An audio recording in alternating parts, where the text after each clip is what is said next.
versículo y vamos a continuar nuestro estudio.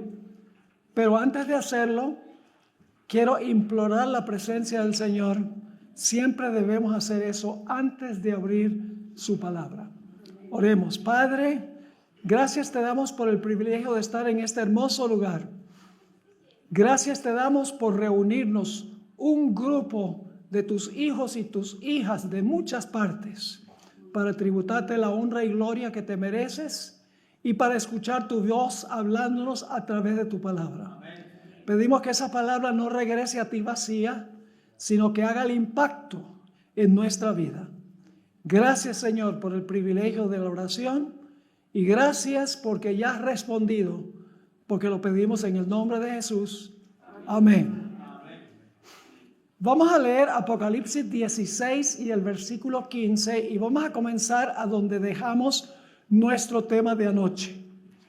Dice allí, Jesús está hablando, he aquí yo vengo como ladrón. ¿Esa es la segunda venida? No. ¿Cuándo es? Cuando se cierra la puerta de la gracia. Bienaventurado el que velas. ¿Qué significa velar? Significa estar consciente de todo lo que está pasando, alerta, viendo todas las señales y preparándonos al ver las señales. Así que dice, bienaventurado el que vela y guarda sus vestiduras. ¿Qué significa guardar las vestiduras? ¿Significa recibirlas o guardarlas después de haberlas recibido? Ya estudiamos esto. Significa mantener nuestras vestiduras limpias después que las recibimos, cuando recibimos a Cristo Jesús como nuestro Salvador personal. Y en nuestro tema de anoche estábamos hablando sobre la justificación y la relación que tiene con la santificación. Quiero leer una cita que leímos anoche para colocar el marco de lo que vamos a estudiar en el tema de hoy. Esta cita se encuentra en la Review and Herald, la revista adventista de la época de la hermana White, el 4 de junio de 1895. Y ella habla de la relación entre la justificación y la santificación. Dice así, la justicia por la cual somos justificados es imputada, es decir, nos es acreditada. Cuando me arrepiento, confieso mis pecados, tengo confianza y fe en Jesús, Él toma su vida perfecta y me la pone en mi cuenta. Y Dios me mira como si nunca hubiera pecado, porque está aceptando la justicia de Jesús en mi lugar. Esa es la justificación. Y luego la hermana White dice, en esta misma cita, la justicia por la cual somos justificados es imputada, nos es acreditada sin mérito nuestro, sin nosotros haber ganado nada, es por gracia. Y luego dice esto, la justicia por la cual somos santificados, es decir, la vida ya santa, después de la justificación, la justicia por la cual somos santificados es impartida. Es decir, nos es dada para vivir una vida santa. Y luego dice, la primera es nuestro título para el cielo. Es decir, la justicia que es imputada es nuestro derecho al cielo. Pero luego dice que la segunda, la justicia impartida, es nuestra idoneidad para el cielo. Idoneidad significa, en inglés la palabra es fitness. Es decir, tiene que ver con nuestra condición de vida obediente que nos garantiza, junto con la justificación, el derecho a entrar en el cielo. Ahora, anoche mencionamos el mensaje en Minneapolis de 1888 de dos pastores de apellido Jones y Waggoner. Es algo que se ha complicado mucho en el mundo adventista hoy en día. Hay grupos enteros que no hacen sino estudiar lo que ocurrió en 1888. Pero no es complicado, porque en realidad los pastores predicaron la justicia imputada que se manifiesta en la justicia impartida. Noten esta cita de la hermana White en Testimonios para los Ministros, página 91 y 92. Hablando del pastor Jones, dice la hermana White, presentó la justificación por medio de la fe. Esta es la justificación de la cual está hablando. La justificación por medio de la fe en el fiador. ¿Quién es el fiador? ¿Quién es el que está en lugar mío y fía por mí? Cristo Jesús. Pero luego ella dice que el pastor Jones invitó al pueblo a recibir la justicia de Cristo. Ahora viene otra parte, la cual se manifiesta en la obediencia a todos los mandamientos de Dios. ¿Cómo se manifiesta la justificación? En la obediencia. Donde no hay obediencia, probablemente es evidencia de que la persona no ha recibido la justicia de Cristo o la justificación. Ahora, quiero decirles que este no es el único lugar a donde se habla de este asunto. La Biblia está repleta de versículos que demuestran que cuando una persona es justificada, el resultado es la obediencia, es un cambio en la conducta de la vida de la persona. Hablemos por unos momentos de la última generación. Saben que muchos critican la idea de que va a haber una última generación de santos que van a vencer completamente el pecado. En pensamiento, en acción, en palabra, en todo sentido, habrán vencido el pecado en sus vidas antes de cerrarse la puerta de la gracia y van a vivir una vida santa y sin pecado durante el tiempo de angustia. Esa es una doctrina que en muchos círculos adventistas hoy en día se aborrece tristemente, porque dicen la carne es débil, tenemos una naturaleza humana pecaminosa y una naturaleza pecaminosa va a pecar inevitablemente. Entonces, ¿qué hacemos con el texto que dice casi todo lo puedo en Cristo que me fortalece? Ese que nos dice casi lo puedo todo en Cristo que me fortalece, dice todo lo puedo menos vencer el pecado en Cristo que me fortalece. No. Saben que cuando la gente dice que es imposible vencer el pecado, no están diciendo que el hombre es débil, están diciendo que Dios no es suficientemente poderoso para darnos la victoria. ¿Me están entendiendo lo que estoy diciendo? La carne es débil, no cabe duda de que la carne es débil, pero la carne es más poderosa que el poder de Dios. Jamás en la vida. Es decir, el que dice que no se puede vencer el pecado, no está diciendo que la naturaleza pecaminosa es fuerte, está diciendo que Dios es débil. ¿Me están entendiendo esto? Esto no es herejía, porque nuestra creencia no es que la última generación va a vivir una vida santa y esa le va a garantizar el cielo. Como si fuera legalismo, donde porque yo obedezco a Dios, Dios acepta mi obediencia y entonces me va a salvar y me va a admitir al cielo. No, no, no. La santificación es tanto la obra de Dios como lo es la justificación. La gloria es para Él. Para nosotros no hay ninguna gloria. Anoche leímos de Efesios 2:10, donde dice que somos nuevas criaturas y Dios preparó las obras para nosotros hacerlas. La gloria en la justificación y en la santificación es solo y exclusivamente para Dios. Ahora vamos a hablar un poco de tiempo aquí sobre la última generación. En el libro de Apocalipsis se describe esta última generación en 3 pasajes claves. Esos 3 pasajes claves están hablando de los 144,000. ¿Quiénes son los 144,000? Yo no les puedo decir específicamente qué personas, pero sí les puedo decir que los 144,000 son los que van a tener el sello de Dios cuando se cierra la puerta de la gracia y van a pasar por el tiempo de angustia, cual nunca se ha visto en la historia del mundo. Y durante el tiempo de angustia, y esto lo vamos a trazar en el tema de las 3 esta tarde, durante el tiempo de angustia, Satanás los tentará al máximo, pero saldrán victoriosos sobre cada tentación que lanza Satanás. La primera perspectiva de este grupo, que va a vivir al final, al puro final de la historia, que van a resistir a la bestia, no van a inclinarse ante la imagen y no van a recibir la marca.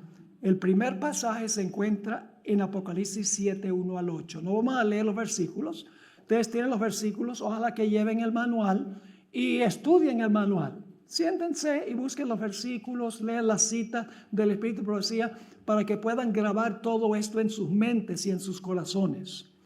Este pasaje de Apocalipsis 7 está hablando del sellamiento de los 144,000. Ese es el tópico. En Apocalipsis 7, 1 al 8 no dice absolutamente nada sobre el carácter de los 144,000. Sencillamente está hablando de que los 144,000, la generación final, va a ser sellada para pasar por el tiempo de angustia y los ángeles puedan ver el sello en la frente para que no puedan ser destruidos. Es un sello de protección, en otras palabras, para pasar por el tiempo de angustia y sobrevivir el decreto de muerte. Pero ese no es el único pasaje que habla de la última generación. También se menciona ese grupo en Apocalipsis 14, 1 al 5. Y ahí el énfasis ya no está sobre el sellamiento de los 144,000. El énfasis allí está sobre el carácter que tendrán los 144,000. Es decir, ¿qué carácter tenían para que Dios colocara sobre ellos su sello de protección durante el tiempo de angustia?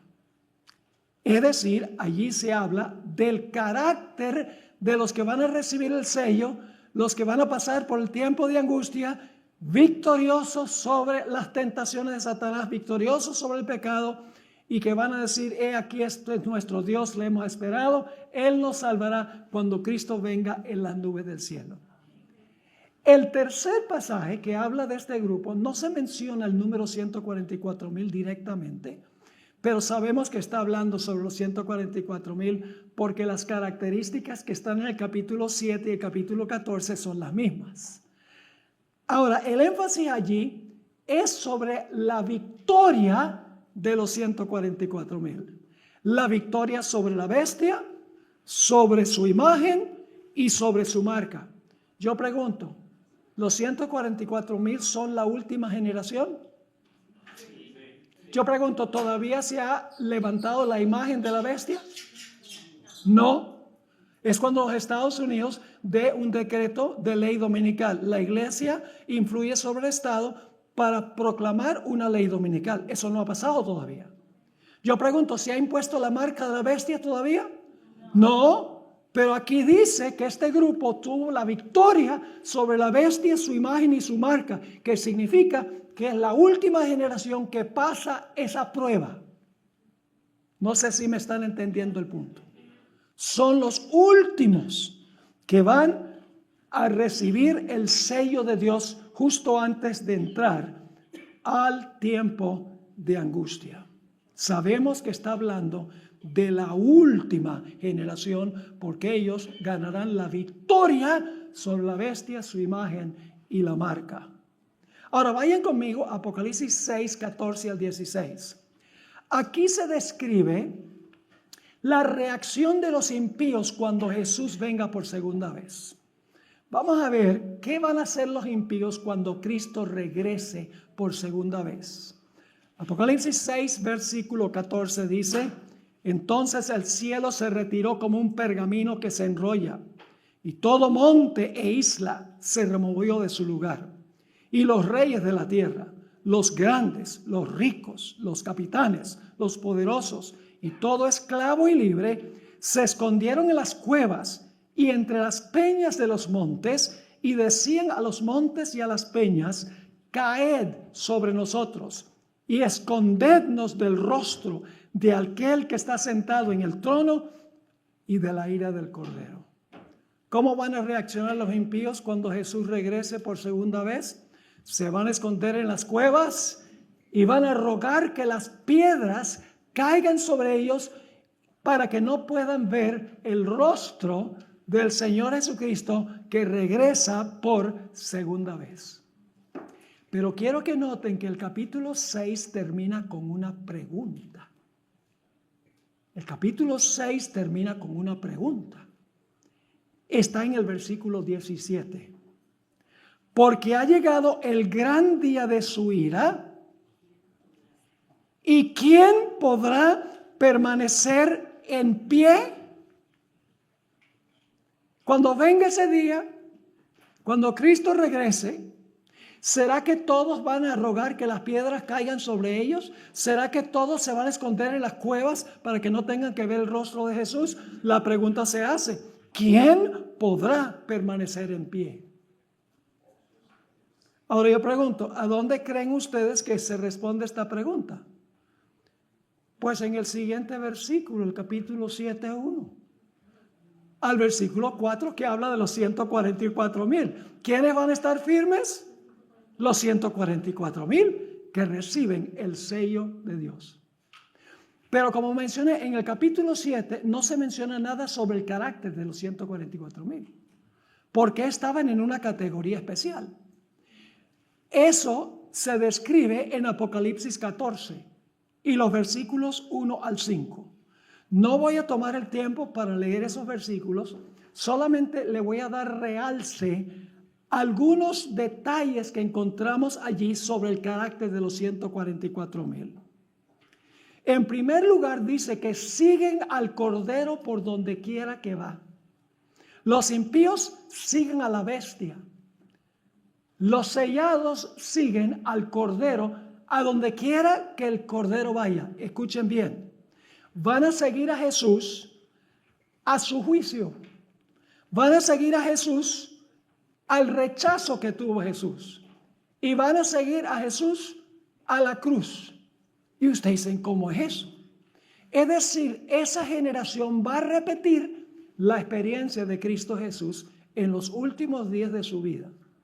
Voy a leerles ahora una cita que conseguí.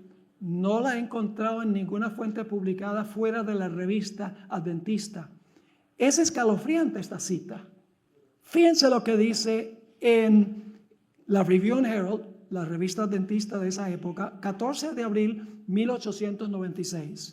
Dice, las fuerzas de las tinieblas, esas son Satanás y sus ángeles, se unirán con agentes humanos entregados al control de Satanás, es decir, las huestes del mal con seres humanos. Dice, bajo el control de Satanás, las fuerzas de las tinieblas se unirán con agentes humanos entregados al control de Satanás, y luego noten eso, y se revivirán las mismas escenas que se dieron en el juicio, rechazo y crucifixión de Cristo. Pero ahora será con su pueblo. Sigue la cita.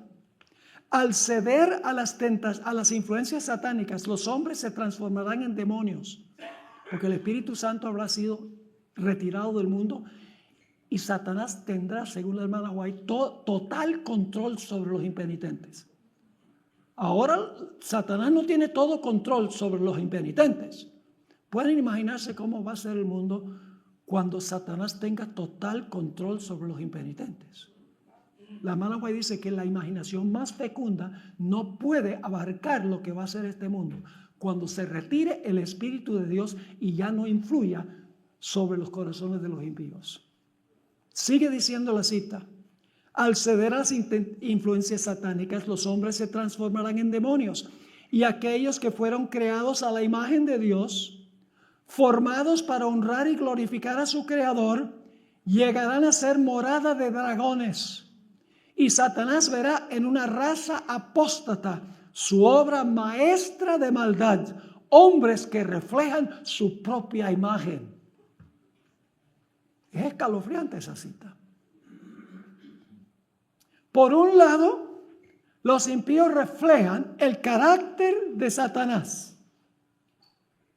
Dice, reflejan su propia imagen, la imagen de Satanás. Por el otro lado, está un grupo que refleja perfectamente el carácter de Cristo. Esos son los dos batallones en la guerra final. Y los que tienen la coraza son los 144,000. Los otros no tienen la coraza y por lo tanto no tienen ninguna protección.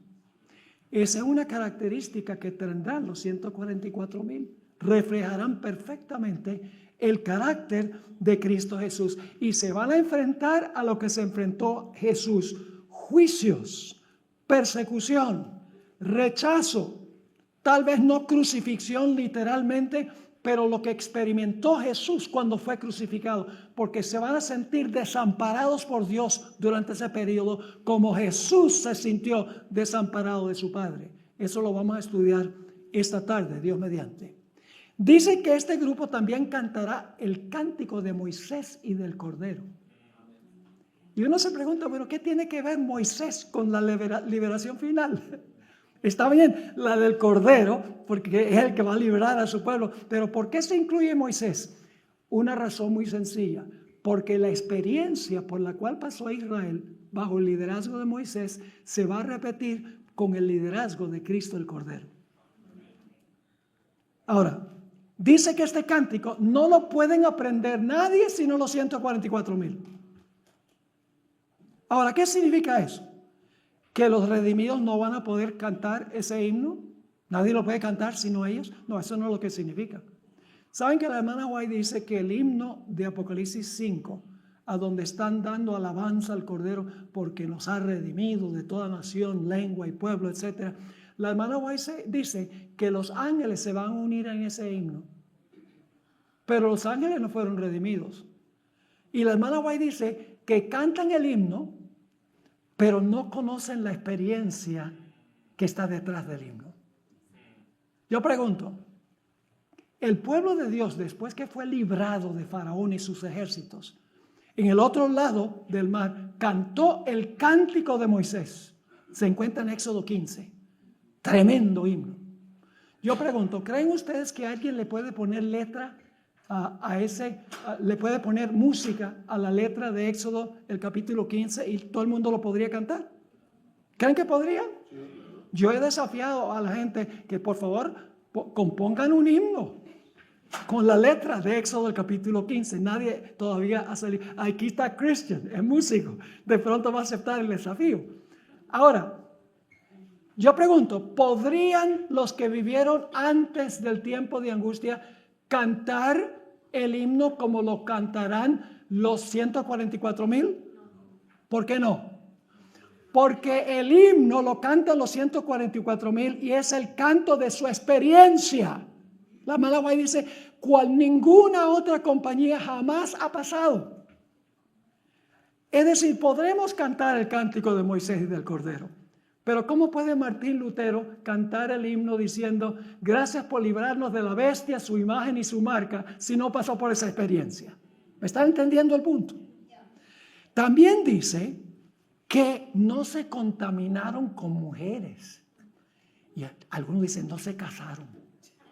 Así que me caso rapidito por si acaso. El pastor Manrique les podría decir que un matrimonio contraído con los principios que Dios estableció no es algo malo. Un matrimonio entre un hombre y una mujer que cumplen con los requisitos, allí no hay contaminación. ¿Dónde está la contaminación? La contaminación está cuando una pareja se casa y uno de los dos tiene relaciones ilícitas con otras mujeres o con otros hombres. Entonces eso contamina. La iglesia se casó con Jesús y cuando la iglesia se une con el poder civil, está cometiendo adulterio espiritual. Y eso es lo que va a hacer el papado y el protestantismo apóstata. Se van a enamorar y se están enamorando ahora con este gobierno del poder civil para dar una ley dominical. Es decir, esa es una unión ilícita, impura, Pero los 144,000 no se contaminaron con la ramera y sus hijas. Se mantuvieron fieles a Cristo Jesús. También dice allí que no hubo engaño en sus bocas. Lo cual significa que no había engaño en el corazón, porque de la abundancia del corazón habla la boca. Y finalmente dice, son irreprensibles delante del trono de Dios. Qué descripción tan vívida del carácter de aquellos que van a pasar por ese tiempo. Y hermanos y hermanas, por lo que está pasando en el mundo, es posible, no estoy prediciendo nada, pero es posible que esta generación esté entre ese grupo. Es ahora, con nuestra conexión con Cristo, la justificación que se manifiesta en una vida santificada, que nosotros nos estamos preparando para ese tiempo. No podemos esperar que llegue ese momento y decir, emergencia, ahora voy a poner la vida en orden. No, Señor, será demasiado tarde. Debemos crecer cada día en Cristo, vencer cada día en Cristo. Vivir una vida santificada cada momento no significa que llegamos a este estatus de la noche a la mañana. Es un proceso, la santificación. Ahora, aquí viene algo interesante. Apocalipsis 6:17 no es el único lugar a donde aparece esa pregunta. El gran día de su ira venido, ¿quién podrá estar en pie? Hay muchos otros textos en la Biblia que hacen la misma pregunta o una pregunta similar. Vamos a anotar esos pasajes. Joel 2. Te invitamos a la Escuela de Teología Ancla con el pastor Esteban Bor. Ancla es un programa avanzado de formación teológica a través de un estudio profundo de las Escrituras. Busca fortalecer el conocimiento y la comprensión con un enfoque especial en los distintivos doctrinales de la Iglesia Adventista del Séptimo Día. Simplemente inscríbete llamando a nuestro teléfono o ingresando a la página web suntvlatino.org. Ahora, no les voy a leer los primeros 10 versículos, les voy a decir qué están describiendo. Los primeros 10 versículos están hablando de una invasión de un ejército. El jefe del ejército es Cristo y sus soldados son los ángeles. Y aquí se está describiendo la segunda venida del Señor Jesucristo en poder y gloria. Lo mismo que leímos en Apocalipsis 6, 14 al 16. Y ahí mismo en ese pasaje van a ver que la gente se está escondiendo en el libro de Joel del que viene con su ejército. Lo que sí quiero es leer el versículo 11, que es la conclusión de la venida de este ejército bajo su general. Fíjense la pregunta que se hace en el versículo 11. Jehová da su voz delante de su ejército. Los invasores es Jehová Cristo y su ejército. Jehová da su voz delante de su ejército, porque su campamento es grande, porque poderoso es el que ejecuta su palabra. Porque grande es el día de Jehová y muy terrible. ¿Quién podrá soportarlo? ¿Suena como Apocalipsis 6:17? Que es precedido por los impíos escondiéndose del que está sentado sobre el trono. ¿Dónde esperarían la respuesta a esta pregunta? En el versículo 11. Del versículo 12. Del versículo 12 al versículo 17 se describe el día de expiación. ¿Estamos en el día de expiación? ¿Estamos en el día de expiación? Comenzó el juicio de purificar el santuario el 22 de octubre de 1844. Sí, estamos en el proceso ahora. Pero mientras Jesús está purificando el santuario allá, nosotros tenemos que llevar adelante una obra paralela aquí. Tenemos que estar por el poder del Espíritu Santo, purificar el templo del alma mientras Él está purificando el registro del pecado en el santuario celestial. ¿Qué características tenemos en los versículos 12 al 17 que responden la pregunta, el día de su ira ha venido, ¿quién podrá estar en pie? En primer lugar dice que se toca la trompeta. ¿Saben que la fiesta de las trompetas anunciaba el día de expiación? Así sabemos que esto está describiendo lo que nosotros debemos estar haciendo durante el día de expiación.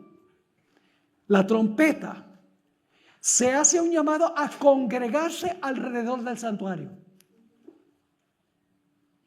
Ahora, ¿por qué es importante eso? Hoy en día nosotros no tenemos un santuario alrededor del cual congregarnos. Nosotros por fe tenemos que congregarnos alrededor del santuario a donde ministra Cristo Jesús. Como dice Hebreos, acerquémonos pues al trono de la gracia. No tomamos un cohete para ir allá y reunirnos allá. No, sencillamente significa que se tenían que reunir para seguir la obra del sumo sacerdote en el día de expiación. Su enfoque tenía que ser en la purificación del santuario. Dice allí que se proclama un ayuno. El único día requerido en los escritos de Moisés para ayunar era el día de expiación. Sabemos que esto está hablando del día de expiación. Además de eso, se invita ahí a la congregación a volver al Señor con todo el corazón, con llanto y lamento. Se les llama a rasgar su corazón, no sus vestidos, es decir, un profundo arrepentimiento en el día de expiación. Se hace un llamado a santificar la congregación y se da un consejo a los ministros. Dice, lloren entre el atrio y el altar y suplíquele al Señor que perdone a su pueblo. Esa es la preparación del carácter para contestar la pregunta que vimos en el versículo 11. ¿Están entendiendo esto o no? Ahora, ese no es el único lugar donde aparece la pregunta.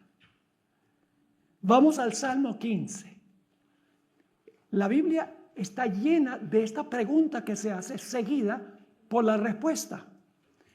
Fíjense lo que dice el Salmo 15. Jehová, ¿quién habitará en tu tabernáculo? Ese es el santuario, ¿verdad? ¿Saben quiénes son los únicos que van a entrar en el templo en la vida futura? Los 144,000. La hermana White dice en Primeros Escritos, página 15, solo los 144,000 entrarán al templo. Y aquí dice, ¿quién habitará en tu tabernáculo? ¿Quién morará en tu santo monte? ¿Cuál es el santo monte de Dios? ¿Cómo se llama? Sión. ¿Dónde están parados los 144,000? En el monte Sión. Sigue diciendo. Ahora fíjense la respuesta. La respuesta se enfoca en la conducta. ¿Me oyeron lo que dije? Se enfoca en la conducta para contestar la pregunta. ¿Cuál es la respuesta? El que anda en integridad. Ya estudiamos lo que significa andar, ¿verdad? El que camina en integridad y hace justicia y habla verdad en su corazón. El que no calumnia con su lengua, ni hace mal a su prójimo, ni admite reproche contra su amigo. El que en sus ojos honra al que teme a Jehová, el que jura para su propio daño y no cambia, el que no presta su dinero a usura, ni recibe soborno contra el inocente. Todo tiene que ver con la conducta. Y luego, por si acaso no creen que esto está hablando de lo mismo que Apocalipsis, el capítulo 7, 14 y el capítulo 15, la respuesta es al final, el que hace estas cosas nunca será movido. ¿Cómo termina Apocalipsis 6, 17? ¿Quién podrá permanecer en pie? Y este pasaje termina que el que hace estas cosas nunca será movido. Se mantendrá firme. Pero este no es el único lugar donde aparece la pregunta. Vayan conmigo a Isaías, los que no tienen el manual, Isaías 33, 14 al 16. Ustedes saben lo que enseña el mundo evangélico, ¿verdad? Que que una persona cuando se muere, Dios lo manda, si fue impía en su vida, Dios lo manda a quemarse en el infierno. Y el impío va a estar retorciéndose en las llamas del infierno por la eternidad. Ese es el concepto de la mayoría de los protestantes de lo que va a pasar con los impíos en el futuro. Pero ahora les quiero sorprender. Los que van a vivir en el fuego no son los malos, sino los buenos. Sí, porque el fuego va a consumir a los impíos y los va a volver cenizas. Pero los que van a vivir en medio del fuego no son los impíos, sino los justos. La generación final. Vamos a leer Isaías 33, 14 al 16. Y fíjense nuevamente, se recalca la conducta, la vida santificada. Los pecadores en Sión tienen miedo. El temor asalta a los hipócritas. Y luego dos veces se hace una pregunta. ¿Quién entre nosotros morará con el fuego devorador? ¿Quién habitará con las llamas eternas? Fíjense ahora la respuesta. El que anda en justicia y habla con rectitud. En su boca no ha fallado engaño. ¿Recuerdan? El que aborrece las ganancias de la opresión. El que se aprovecha económicamente de los demás. Que extiende sus manos para no recibir soborno. Que cierra sus oídos para no oír sobre sangre derramada y tapa sus ojos para no ver maldad. ¿Se fijan que está hablando de la conducta? Y luego dice, este morará en lo alto. La roca será su lugar de defensa. Pan le será dado y sus aguas serán seguras. Y es interesante que en Apocalipsis 7:17 dice que el grupo final de los redimidos ya no tendrán más hambre ni más sed. En el mismo capítulo que está hablando de los 144,000. Pero ese no es el único lugar donde aparece la pregunta. Nahum, capítulo 1 y el versículo 6 y 7. Nahum 1, 6 y 7. Nuevamente, dos preguntas. ¿Quién podrá estar delante de su furor? ¿Y quién podrá resistir el ardor de su ira? Su furia se derrama como fuego y las rocas son desgastadas por él. Ahora viene la respuesta. ¿De quién podrá estar delante de su furor? ¿Quién podrá resistir el ardor de su ira? Ahora viene la respuesta. Jehová es bueno. Jehová fortaleza en el día de la... Oh, interesante. En el día de la angustia y conoce a los que en él confían. Y aquí pensamos de la historia de los 3 jóvenes que fueron echados al horno. Ese era un horno de fuego mansito, comparado con el fuego de Dios, porque Dios es fuego consumidor, dice en Hebreos 12, los últimos 2 versículos. Y por lo tanto debemos vivir con temor de Dios, dice allí, porque Dios es fuego consumidor. Ahora, lo interesante es en la historia de los 3 jóvenes, escuchen bien, para ellos era más importante lealtad y obediencia a Dios que su propia vida. Yo pregunto, ¿ustedes creen que ellos recibieron la justificación por la fe? Hebreos 11 dice que sí. Dice que apagaron el fuego por la fe. ¿Ustedes creen que ellos tenían la justicia imputada de Cristo, se reconocían como pecadores y querían que Cristo pusiera su justicia en lugar de la injusticia de ellos? ¿Porque eran pecadores? Claro que sí. Pero ¿cómo se manifestó eso? ¿Cómo se manifestó ese vínculo con Jesús? El vínculo, el hecho de que habían sido justificados, es que ellos estaban dispuestos de morir para ser fieles al Señor Jesucristo. Más adelante esta tarde vamos a hablar de lo que es la fe de Jesús. Muchas veces leemos Apocalipsis 14 y hay 3 características de los fieles. Dice, aquí está la paciencia de los santos. Una mejor traducción es la perseverancia de los santos. Y hablamos de eso. Sí, viene una crisis, un tiempo de angustia terrible, así que necesitamos tener perseverancia. El que perseverare hasta el fin, este será salvo. Es la misma palabra. Y decimos, la generación final va a guardar los mandamientos de Dios. Pero casi nada se dice de la fe de Jesús. ¿Qué es la fe de Jesús? Esta tarde vamos a hablar de eso, así que no se pierdan ese episodio.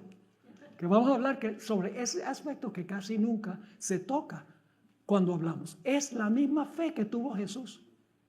La fe que tuvo Jesús en la crisis de él es la misma fe que va a tener la generación final. La fe de Jesús. Y eso aparece en el contexto de la bestia, su imagen y su marca en el mensaje del tercer ángel. Es muy importante entender lo que es la fe de Jesús. Y esos 3 jóvenes le dijeron a Nabucodonosor, nuestro Dios nos librará. Pero si no nos libra, nuestro vínculo con Él es más importante que la vida. Preferimos morir que pecar. ¿Están entendiendo esto? Y ese era un fuego calentado 7 veces peor, pero no es como Dios, que es un fuego consumidor. Y ustedes saben qué fue lo que pasó. Una palabra clave en Daniel 3 es la palabra librar, que conecta con el capítulo la liberación del pueblo de Dios en el conflicto de los siglos. El rey dice, ¿quién nos puede librar de mis manos? Y al final de la historia Nabucodonosor dice, el Dios de ellos libra. ¿Saben qué versículo se conecta con este? Daniel 12:1. En aquel tiempo se levantará Miguel. ¿Quién es Miguel? Jesús. Se levantará Miguel, aquel gran príncipe que está en favor de los hijos de tu pueblo. Y será tiempo de ¿qué? Tiempo de angustia, cual nunca se ha visto jamás. Pero en ese tiempo será libertado tu pueblo, todos los que se hallen escritos en el libro. El cumplimiento final de Daniel 3, que en Daniel capítulo 3, el rey, quien se comportó como una bestia, levanta una imagen, manda a todos a adorar la imagen. Cualquiera que no adora la imagen, hay un decreto de muerte. Y hay un remanente fiel que dice, nosotros no, somos fieles a Dios. Daniel 3 es el trasfondo de Apocalipsis 13. Lo que pasó con ellos en miniatura, en Babilonia, en un horno literal, representa lo que va a pasar con la Babilonia mundial en el horno del tiempo de angustia. Y la hermana White lo entendió, porque la hermana White dice que los que pasan por el tiempo de angustia van a pasar por el horno de fuego y saldrán perfectamente purificados. ¿Están viendo el paralelo? Ahora, ese no es el único lugar donde aparece la pregunta. Vayan a Malaquías, si no tienen el manual, Malaquías 3, 2 y 3. Nuevamente, 2 preguntas. ¿Y quién podrá soportar el día de su venida? ¿Y quién podrá estar firme cuando Él se manifieste? ¿Entienden la pregunta? Ahora viene la respuesta. Porque Él es como ¿qué? El fuego refinador. Y como la lejía de los lavadores. Eso es lo que hace durante el día de expiación, el limpiar y purificar a su pueblo. Se sentará refinando y limpiando la plata, está hablando de gente ahora, purificará a los hijos de Leví y los refinará como a oro y como a plata, para que presenten ofrenda al Señor con justicia. Ahora quiero leer el comentario que hace Elena White sobre este pasaje. Solemne esto que tenemos aquí. Estoy leyendo ahora del libro Conflicto de los Siglos, página 425. Elena White está haciendo un análisis de lo que acabamos de leer aquí en el libro de Malaquías. Primero va a citar los versículos. Dice el profeta, ¿quién podrá soportar el día de su venida? ¿Y quién podrá estar firme cuando Él aparezca? Porque Él es como el fuego del refinador y como la lejía de los lavadores. Y se sentará refinando y limpiando la plata. La plata representa a su pueblo. y purificará a los hijos de Leví y los refinará como oro y plata para que presenten ofrenda al Señor en justicia. Primero cita los versículos la hermana White y ahora va a comentar qué significan. Aquellos que estén viviendo en la tierra, cuando cese la intercesión de Cristo en el santuario celestial, deberán estar en pie. Eso es una referencia a Apocalipsis, el capítulo 6, 17. ¿Quién podrá mantenerse en pie? Está hablando del grupo final. Deberán estar en pie ante la presencia de un Dios santo como sin mediador, porque Jesús se ha quitado sus vestiduras sumos sacerdotales, ya no es intercesor. Se ha puesto sus vestiduras reales. Va a venir como Rey de Reyes y Señor de Señores, según Apocalipsis 19. La intercesión cesó. Ahora yo pregunto, ¿será que los fieles durante ese tiempo van a cometer un montón de pecados después del cierre de la gracia? Y Cristo va a decir, bueno, está bien, los voy a meter al santuario ahora. No, porque el santuario ya fue purificado. ¿Me están entendiendo esto? Esto está siendo atacado dentro de la iglesia adventista del séptimo día. Dicen, no, la carne es débil, no se puede vencer, vamos a estar pecando hasta que Cristo venga. Cristo entiende eso. Ni la Biblia ni el Espíritu de Profecía enseñan eso. Sigue diciendo, sus ropas deben estar, estamos hablando de los mantos, sus ropas deben estar sin mancha, sus caracteres purificados del pecado por la sangre de la aspersión.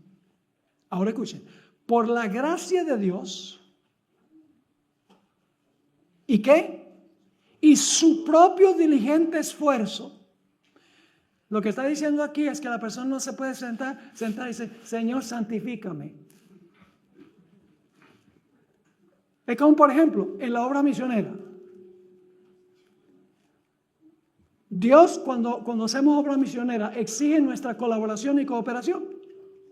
¿O es que Dios toma posesión de las piernas y cuando llegamos a la puerta de la persona, el Espíritu Santo le va a hacer el brazo?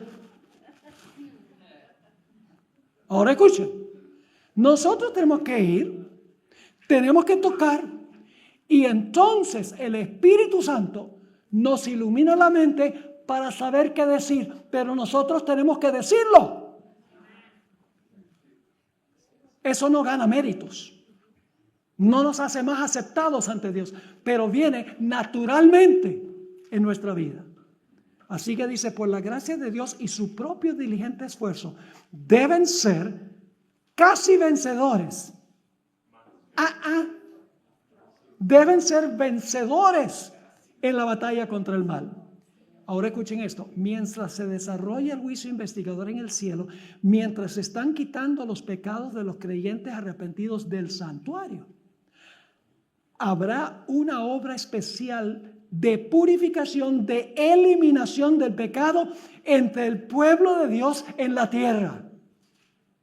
Mientras Jesús purifica el santuario, Él quiere que nosotros nos reunamos por fe allá, siguiendo la obra que está haciendo, y que a través del Espíritu Santo se purifique el corazón del ser humano. ¿Está claro esto? Ahora, este no es el único lugar donde aparece la pregunta. Me da la impresión de que este es un asunto importante, porque aparece en todas partes de la Biblia. Y el Espíritu de Profecía es claro. Déjenme decirles algo. Si oyen ustedes a una persona que dice que no se puede vencer el pecado porque la carne es débil, la naturaleza humana pecaminosa es débil, esa persona no cree en el Espíritu de Profecía. Lo digo contante y sonante. Tiene que rechazar el Espíritu de Profecía. La cita que yo leí ahorita. Tienen que rechazar los escritos de la hermana White. Y ya eso nos demuestra que esa persona está en terreno peligroso. Y que en otras cosas también va a errar. Tenemos que tener discreción cuando oímos algo o cuando leemos algo y tenemos que compararlo primero con la Biblia y luego con el Espíritu de Profecía. Y el Espíritu de Profecía es tan inspirado como la Biblia y tiene tanta autoridad como la Biblia, pero tiene diferente función que la Biblia. La función del Espíritu de Profecía es alumbrar lo que está en la Biblia para entenderlo mejor. Pero si tuviéramos la fe en Jesús y el corazón estuviera donde debe estar, podríamos leer la Biblia y entenderla sin el Espíritu de Profecía. Pero Dios dice, voy a darles una ayudadita. Y la gente rechaza la ayuda, jactándose de que entiende la Biblia. Nosotros vamos es por la Biblia. Y muchas cosas que hacen en la vida no tienen nada de apoyo en la Biblia. Tenemos que regresar a la Biblia y al Espíritu de Profecía. Iba a decir los libros rojos, pero ahora van a la computadora. Ahora vamos a leer el Salmo 24, porque ya el tiempo apremia. Salmo 24, versículo 3 al 6. En su primera instancia, esto está describiendo la ascensión de Jesús al cielo, llevado allá por los ángeles, después que murió y resucitó. 40 días después de su resurrección, Jesús ascendió, los ángeles están cantando, abrido puertas y entrará el Rey de Gloria, etc. ¿Saben que ese himno se va a cantar de nuevo? Porque Jesús, cuando ascendió la primera vez, llevó un grupo de personas que resucitaron con él.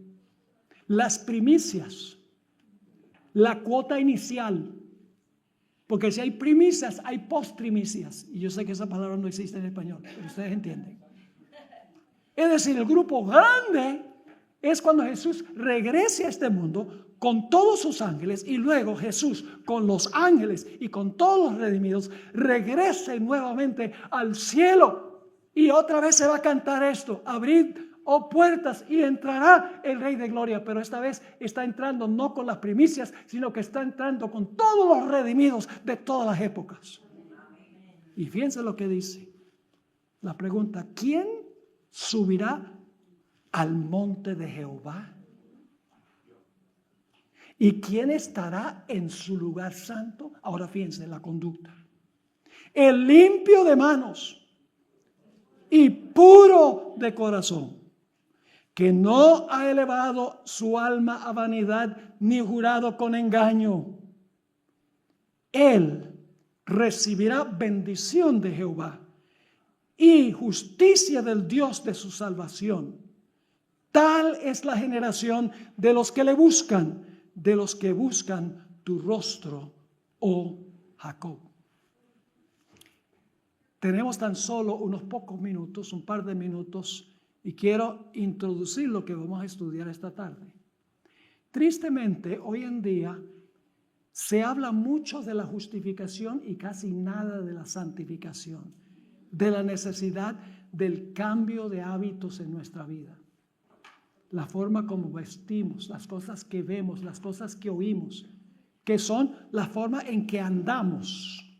La vida santificada, se dice muy poco de eso. Se habla mucho de que, sí, tú aceptaste a Cristo, su justicia está en lugar de tu injusticia, y ya tus obras, tu vida no importan nada. Eso es lo que se está escuchando mucho hoy en día en los púlpitos.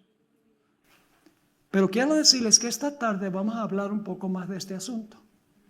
La hermana White dice que el mensaje de la justificación por la fe es el mensaje del tercer ángel en verdad.